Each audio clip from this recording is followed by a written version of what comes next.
All right, and welcome to this fabulous, beautiful, glorious day that God has made, and we find ourselves in it. And what do we do? What are we to do? That is what man is asking. What are we to do? Right, we're here, we find ourselves here, and man gets that wrong. Right, what are we to do? What should we do? Let's do this, let's do that. Let's build a store. Let's make a shop. Let's go shopping. And look at this in Job chapter 38, verse 18. Have you perceived the breadth of the earth? Declare if you know it all. Right? That's one of the wordings that I heard in school when we were little. Right? Know it all. You know it all. And God is saying that. God is saying it here. Look at God.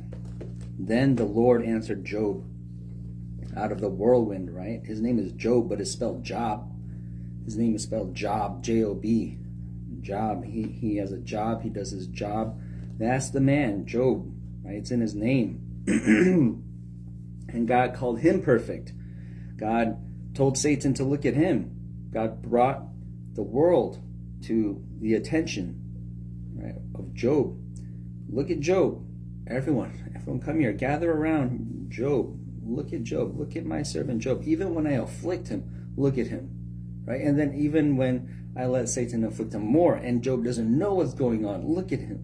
Look at him. He's faithful. Right? It says he didn't sin. In all that, Job didn't sin. Even when Job receives a rebuke, though, look how tender God is with Job. Look how much favor Job has with God, because of God describes Job as perfect. Right? So God describes Job. He's a man who's described as perfect. And here we are, men, saying, oh, no one's perfect. That's why we need to read the Bible. Because we're messed up and we say the wrong things. We live the wrong way because we live according to what we said, but that's connected to our deceitful heart. So it came out of lies, a factory of lies, and we just speak it. We believe what we speak, not knowing that's not connected to God. We need God in our hearts. We need what we say to be connected to God in our hearts, so that when we speak what God says, and that we can follow. Right, so we're constantly receiving, intaking, eating the Word of God, so that can come out of the abundance of the heart. The mouth speaks about what's in your heart. Right, so we're loading it up, we're filling it up every day, reloading, refreshing. More of God today. Right, and people complain, more God again? Yes. We weren't raised right.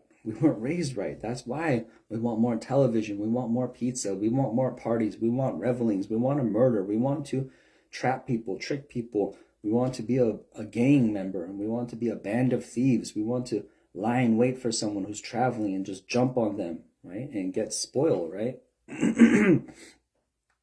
Just find someone foolish, someone dumber than you, pick on him, right? It goes down the line because you say, I'm just a victim. Right? Because people oppress me. You can't blame me. It's society. I'm going to get mine. I'm going to get back. And so that's our attitude. And God takes us, saves us out of that, and gives us a right mind and said, no, I will do what's right. Oh, where did you come from, sir? Right? Who gave you those thoughts? What makes you behave that way? Right? No, I will do what God said. So when the Lord speaks, look, he says, who is this that darkens counsel by words without knowledge? Right? That's shocking. Because I was talking because I thought I knew what I was talking about. Right? We were talking because we thought we knew something. And we were so confident. This is truth. That's why we argue. I think what I'm saying is true. That person thinks what they're saying is true. But it differs from what I'm saying. So let's fight. Right? And not knowing, hey, we were both wrong. And God comes down from heaven and says, hey, so you have words, but there's no knowledge. Right? That's what Elihu said when he spoke. He said, Uh-huh. I hear you. Is there wisdom anywhere? Is anyone wise? You are older than me, but I guess wise men are not always old men are not always wise. And God comes down and says, "Who is this? You're darkening counsel. You're adding darkness as you release words out of your mouth. And let God speak. And fill your ears with the knowledge of God, with the words from God. Gird up now your loins like a man, for I will demand of you, and answer thou me." Right? So that's our relationship with God. He comes down, he demands a response, he demands an answer. And what are you going to say? This is what we see. In the parables, Jesus says that there's a man that built a tower and set up a vineyard, set up workers, and left. And when he comes back, he demands produce, he demands product, he demands an answer, he demands an accounting. And the steward goes and manages the accounts, and then the master demands an account, right? Give me an account of all your work. And the people with the 10 talents, 5 talents, 1 talent, or the 5 talents, the master says, okay, give me an account. Right? He demands a response. What did you do with what I gave you? Right? We have the understanding, we have the knowledge of what's right to do. And God says, okay, what did you do with that? Were you busy working, doing your job, or busy saying, God, what should I do? And he's looking like in the corner of your room and saying, you didn't open the box that I sent you. Open it. It's got instructions, it's got tools, it's got a map, it's got everything you need to accomplish your mission, to go on your adventure, to do your work, right? To finish the mission. And the box is unopened. Saying, God, I don't know what to do. What is man? What's the meaning of life? That's what people are doing. They're not even going to church. And they're asking, what's the meaning of life? Right? They go online, right? And they leave the box. God gave you something. Open it. Right? The knowledge that comes from God. Right? You remember, right? There was a Christian that talked to you. Call him. Right? You see the church on the corner. Go there.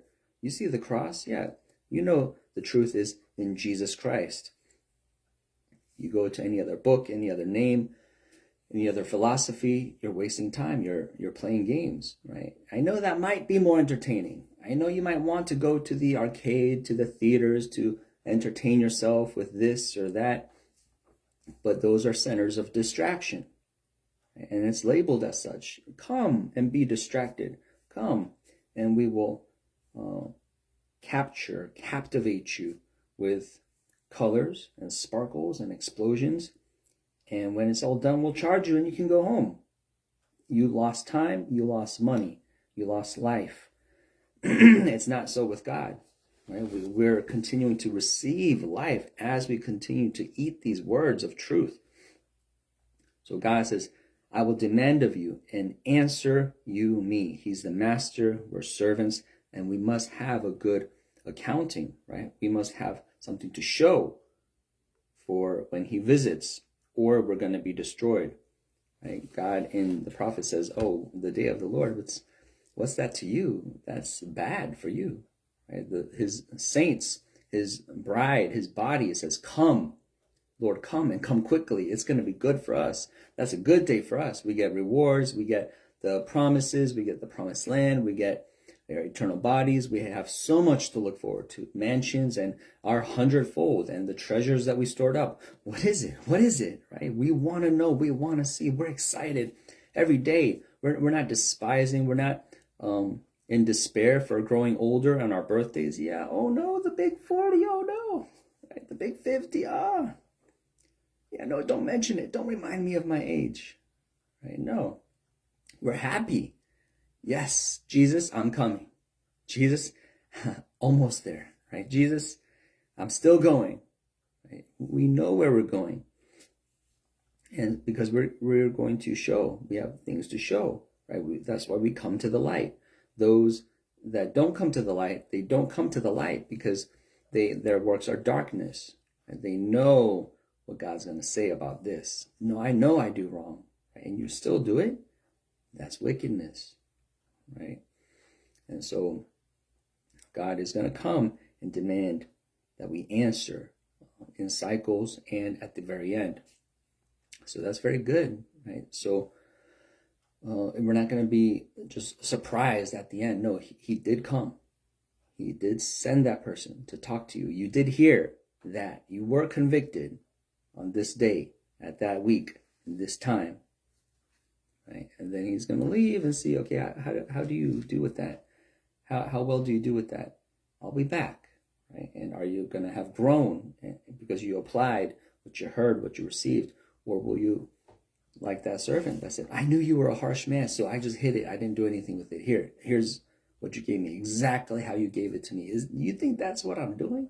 Right? The master's going to say, you think I just give things to people so that I could have it back?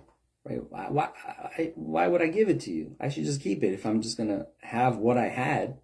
But why do you think I'm giving this to you? Right? So that I can have more. Why do you think you're a servant, a worker? So that you work, right? Work this seed, work this doctrine, work this truth. You have legs, you have muscles, you have a mind, you have a body, you have my spirit that I put in you. Now go, now produce, now multiply, now increase it. And when I come back, I want that return, I want that profit.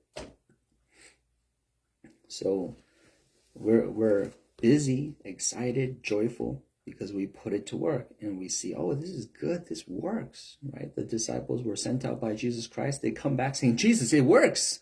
Your name works. You gave us power. It works, right? That's the life that we see and live in Christ Jesus. Now we get to go out into the world and get excited and try. Okay, well, he told me this, right? He told me to forgive. He told me to evangelize. He told me to, right, stand up for truth. He told me to, right? We are practicing and exercising all that God has given us, right? And bearing all the fruit as we do it in love and joy and peace and temperance and goodness and meekness and goodness and faith. We practice all that and we bear the fruit. And so we're doing and we're becoming, and through the instruction, we become. So some might say, if I say, oh, it's about being, not doing, right? You might say, oh, well, then your lazy self will say, well, I'll just be. But you don't know it's that through doing you become, right? So God gives us instruction so that we become like him. It is to shape us into him. And so here he is demanding Job an answer, right? Since you know it all, right? You're a know-it-all, right? Answer me. Right? Gird up your loins. Where were you when I laid the foundations of the earth? Declare, if you have understanding. Who hath laid the measures thereof, if you know? Or who has stretched the line upon it? Whereupon are the foundations thereof fastened? Or who laid the cornerstone thereof? When the morning stars sang together, and all the sons of God shouted for joy. Right? Job, I thought you were a know-it-all. You didn't know this?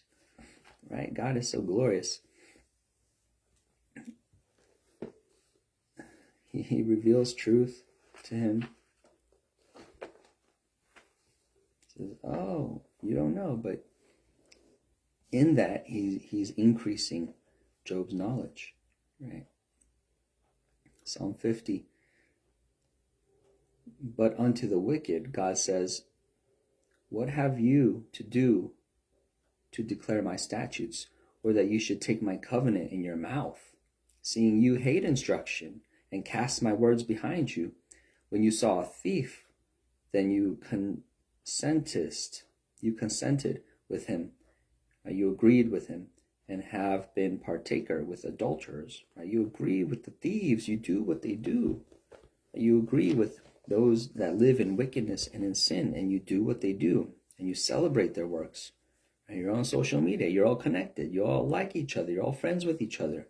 You affirm each other in ignoring God, forgetting God, right? Studying something else, worshiping some other God, right? Giving all your passion and your attention and your time and your cheers and your shouts to something else, right? That's why you have all those groups, right? Facebook groups or Reddit subgroups or whatever there is on the internet that people cluster around, gather around, right? I like hobbies. I like food. I like vacation. I like travel. I like arts and crafts. I like sports. And God sees, oh, man is very distracted, right? He doesn't know anything at all, right? And we become, like they say, like nerds, right? Oh, you know all about the stats of this player. You know all about the aerodynamics of this car. You know all about, and God's saying, what are you doing? Studying all that, filling your mind with all that junk and filth. What does that profit you? What does that do? Right? What good is that? When I come and I demand an answer of you and you have no idea, because that question was not on the test. You had a whole different textbook. So you want your mind in the right place, right? Studying what you're actually going to be tested on. Or else you're going to be a thief and you might not even know it, right? Oh, this is stealing? This is considered theft? Oh, this is sin? I didn't even know, right? And you're going to argue against it and say, it's not. What's evil about that? You'll have no idea. You give your mouth to evil and your tongue frames deceit. You sit and speak against your brother. You slander your own mother's son. These things have you done, and I kept silence. You thought that I was altogether such an one as yourself, but I will reprove you and set them in order before your eyes. Now consider this, you that forget God, lest I tear you in pieces, and there be none to deliver. What kind of God is this? I didn't hear about this. Right? I mentioned this, my image of God, what I thought was God and Jesus, right? I thought, yeah, that's why I thought that. Oh, Christianity, oh, that's for weak people. That's for people with no hope. That's for people who don't have education, right? That's for people who don't have money. That's for people who aren't strong in their mind, right? Oh, they need a God because they're weak, they're crippled, right? And yeah, because they need to hear about some God, imaginary God that says, oh, boo-hoo, oh, you have a boo-boo, oh, come here. It's okay. I thought that's what church was, right? That's what they're doing in that building, telling themselves, there's a God, everything's going to be fine. I thought week by week, that's what they do, because some of them do that. And that is the doctrine. That is what they hear. That is what they're doing. They're not increasing in the knowledge of God because they're not doing their job. So they're not knowing the true God. They're not knowing the actual expectations of God, right? So they don't hear that God is actually saying, hey, do your job. Are you doing your job? And they don't hear that, oh no, God is checking in. God checks in, right? You better do your job or else. What? There's an or else, right? Yeah, I didn't hear about this God that, oh wait, he says that, God says that, God said that? I will tear you in pieces? God would say that? Right? Yeah, I thought, oh no, it's just a soothing God. So that's how we know there's many false prophets in the world, because that's become the right? The popular doctrine that people, like I said, I was outside the faith and that was my impression. Why am I getting that impression? Why am I, right? And why is that my takeaway? Right? Because that's what people are believing and taking away. That's what they're sharing with me. That's how they're introducing people to God. And you go to church and that's what you hear, right? Come on, bring your kids. We'll babysit them. Come on, drop them off. We'll have summer camp together. We'll have popsicles and cotton candy corn, trunk or treat. It'll be fun. Wait, I can just go to the carnival. Why do I need to go to church for that? No, you're supposed to come to church to know what the creator of the world is saying, right? What the creator of the world said. No, this is how he framed your world. So this is how you ought to frame your mouth. This is how you ought to frame your understanding of the world you live in, the identity that you have, the job that you have, what you're supposed to be doing day in, day out with this life before you die, before the judgment. Oh, that's life, right? And so we have a lot of work to do, right? Because the churches are turning on the video game console Wasn't it time for doctrine? Isn't it time for the truth of God to be proclaimed and released on the earth? What is this? Right? Oh, I'm gonna pick this character. I'm gonna pick this character. Oh, I'm punching you. I'm punching you. I'm kicking you. Right? And in the same building where people are being taught to forgive and to not be a brawler, not be no striker. Right? Don't lie on each other. The competition's not good. You gotta love one another. All right, done. Let's go play the video games. Oh, I punched you. Oh, I almost got you. I did a super move on you. Oh, I slammed your head into the ground. Look, you're bleeding. I got you. I got you. And the other guy's feeling bad and saying, I'm going to get you back. I'm going to beat you up this time. It's just games. It's just games. It's just fake, real characters, right? It's just depiction of fighting. Right? So then what's real? Right? When does reality start? When are we really doing real things? Right? Because you've been doing this for 3 hours, right? So you've been in a not real place doing not real things, right? So yeah, 3 hours of your life spent in unreality, non-reality. And that's how we live our whole lives. Because after that, you guys are going to go watch a movie. Well, that's okay too, because it's not real. Right? So we're not real. We're not real people. We don't have real thoughts. We don't live real lives. We don't have real things to answer to God. When God comes, he's going to come. Say, show me what you got. Show me what you've done. Right? Because this gospel has been preached. It's reached to the ends of the earth. And yeah, the glory of God, right? It's evidenced in all the things that are seen. So man has no excuse. You know there's a God. You know I'm speaking. You know I demand that you give an account. So give an account, right? And you're going to be at a loss for words because you're doing things that said, oh, it's not real. Okay, so then what were you doing? Right? That's real. Right? And yeah, that's in the Proverbs too. Someone says, oh, am not I in sport? Right? I'm just kidding. I didn't mean it. Nothing's real. Right? I'm not saying anything that actually means anything. Right? I'm not accountable for anything. That's how man wants to live his whole life, right? So no accountability, no job, no responsibility. As a victim, as a slave, in bondage by Satan, right? Controlled by him, consumed by him. You don't want that. You don't want that. You want to be a victor. You want to be someone who can break chains, break out of prison, get work done, build the kingdom. Those are the saints of God, who are given responsibility, who take up the responsibility, who accept accountability, and that by God, right, the work of God. And that will mean, okay, so you will be rejected and persecuted by those people that do not agree with this that you stand for. They love to keep and maintain their centers of distraction, their empires of distraction, and you are a threat to that. Because you're pulling people out, you're separating families, right? Telling them, hey, you can come out and do what I do. And some are saying yes. And the rest of the family that says no, they're getting upset at you, right? And so you have to count the cost. That will happen, and I won't budge. I won't move. My decision will be my decision for Christ Jesus. This is the life I live. This is my identity. This is what I'm doing here on earth. And if I perish, I perish, right? If those people are against me, they pull up the sword against me, they bring the governors against me, then we'll face it. We'll face that because, yeah, you've picked your side, right? You right? When they are at war, they lift up the banner, right? The flag.